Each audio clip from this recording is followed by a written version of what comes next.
What I'm going to talk about today is a little bit how to set up acid wrap, and I like to call this the bandit method of setting up acid wraps. There's a number of different ways to set up the angles that you can find on the internet out there.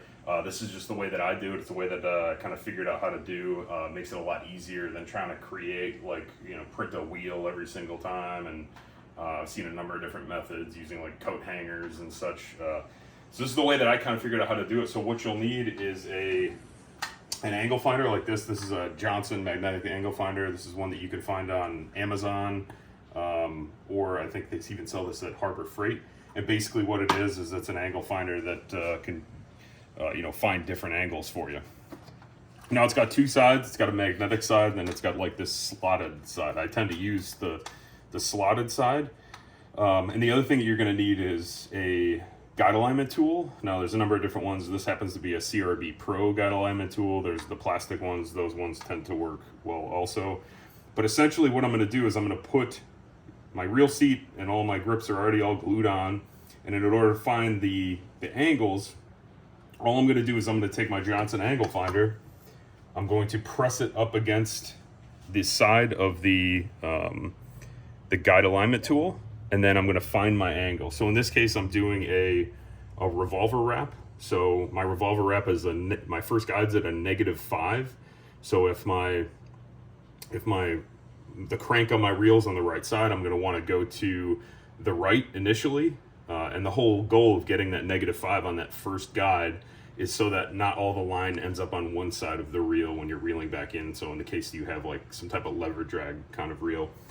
So the first one I'm going to do is a -5. So I'm going to go find, this one happens to be a right hand retrieve. So my wrap is going to go to the left, but I'm going -5 first. So I find -5, get it kind of close to what I need. And then I'm just going to take it off. And now what I can do is I can come over here, and I've already done this. I can lay my guide on at -5 as close as I can. Of course, there might be a little bit of tweaking that you have to do afterwards. And then once I lay that one in, because this is a revolver wrap, my next one is actually, so I'm going from -5 to 60. So I'm going to be on this side. So I'm going to go from -5 all the way to 60. So once I find 60, be close enough, I'm going to kind of stabilize it, and I'm going to take it off. So now that I'm at 60, my next guide is going to be placed in at 60 degrees.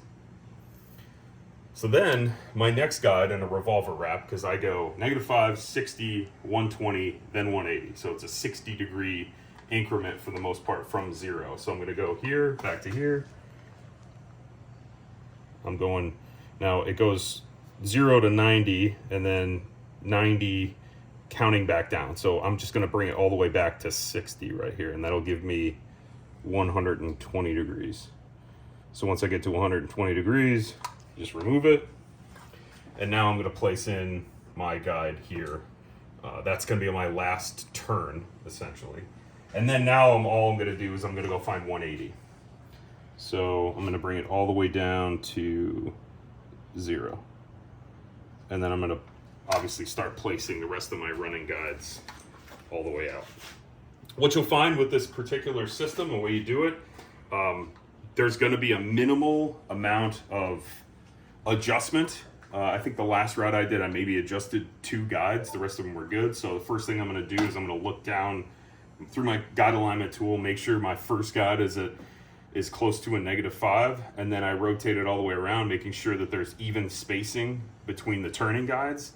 And then of course, looking at it from like a top-down perspective, much like I'd look like here, I'm going to look at my guide alignment from here.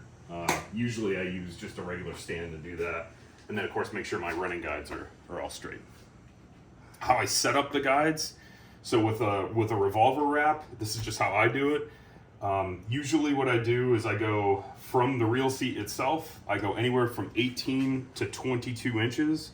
So this one's actually sitting at right at 22 inches based on the bend. Now, of course, if you have like a slower action rod, like a moderate, you might have to adjust that a little bit. But generally for these offshore rods, what I'm doing is I'm going about between 18 and 22 inches, depending on how long the rod is. So if this one happens to be A 7-foot rod, I'm going to go more towards the 22 side, and it's more of a moderate fast. And then I have another rod here in the shop that's a 6'6", so I'm actually going closer to 18, a little bit shorter. But again, if you have a rod that's more of a moderate action, you might want to consider adjusting it a little bit more. These ones tend to have a pretty consistent bend to them, so I don't have to do anything crazy like space the guides really close to each other. I found that with most offshore rods, standard guide spacing applies. And how I space guides, real quick, I'm not going to show you how to use this, but this is acidrod.com. This is their guide spacing tool. So I tend to use this once I get my first guide, my stripping guide set up. Then what I'm going to do is I'm going to go to this program and I'm going to evenly space every guide, or gradually space every guide going down. And I just use this program here. And all I do is plug in how many guides I need. So it's got a bunch of different tabs down here, workbooks down here, and or spreadsheets. I can go in here and pick how many guides I'm going to use. And then of course for this one, I have a 6'6" rod with a pretty stout grip on it, so I'm going with 6 guides on the Acid Wrap. With the rod we just looked at, that was 8 guides, and this all comes down to your personal preference, how you like to set things. This is how I do it. If you have any questions, post them up in the comments below. Again, I'll post up, I think, a link to the Johnson Angle Finder, and then you can find the guide alignment tool yourself on mudhole.com. I'm Brian Liebelt from Bandit Custom Rods. Tight lines.